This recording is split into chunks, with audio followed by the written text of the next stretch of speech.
So I know that over the years since the podcast ended, I keep committing to doing this regularly, and I keep failing to meet that commitment.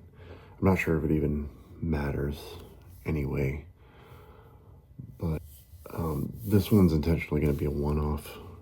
Maybe I'll try some of those walking and talking things, but instead, maybe on my runs I'll bitch about fascists and racists, I don't know, or whatever I saw in the news or whatever. I know I spend most of my time on socials throwing shit over the fence at the bigots and the racists and the fascists and also the AI hacks, but that's something different. I kind of want to talk to this side of the fence today. Shit's getting really, really ugly out there. We knew it was coming, but it happening is different than saying that it's going to happen.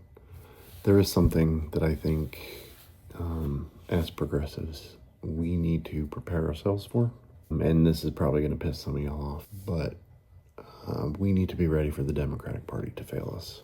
Bear with me.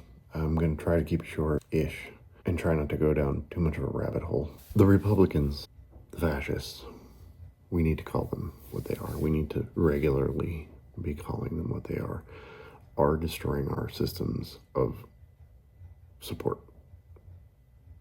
The systems that our society depends on. While for the most part these systems are imperfect, they actually do help a lot of people. You don't have to have read Project 2025 to know that that is intentional. It's part of a larger, more insidious history of systemic attacks on minorities and the marginalized. If you exist within any of these groups, or if you don't but have been paying even the smallest amount of attention, you already know this, and you don't need me to explain it. I mean, that's only focusing on what's happening with our social programs right now.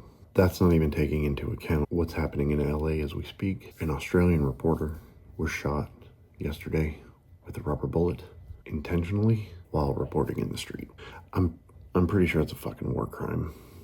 We are a fascist nation. This is an authoritarian regime, and these are Nazis.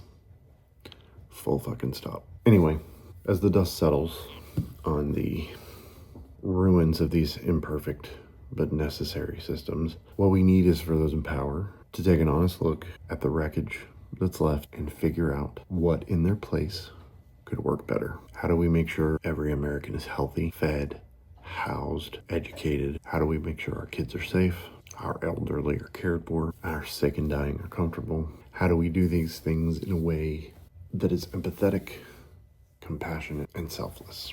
And how do we do them for everyone, everywhere, equally? There are answers to these questions. There are ways. These things are not impossible and they're not difficult. We're going to need to look at replacing these systems, not rebuilding them. We're going to need some of that all caps progressivism that we talk about so much.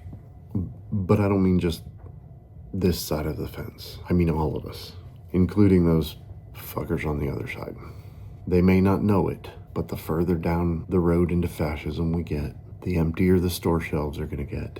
The emptier their pantry shelves are going to get. The emptier their stomachs are going to get. The more medicine they're going to need, the more their loved ones are going to get hurt, and the more they will end up suffering as well. No one on that side of the fence is currently Googling what breadlines are, but eventually they may find themselves standing in one. So again, it's not just us that needs these things, and that's where the problem lies. We don't currently have the support we need as citizens, because despite what the corporations, the media, and the conservatives would have you think, we actually don't have a progressive political party in the United States. The majority of the DNC is by and large centrist, or at least just left of center. And while they're less brazen about it than the right, they are still more beholden to their corporate and moneyed lobbyists than they are to us. So we need to be prepared for the Democratic Party to fail us, because it is highly likely that they are currently at work on a plan to return us to the status quo.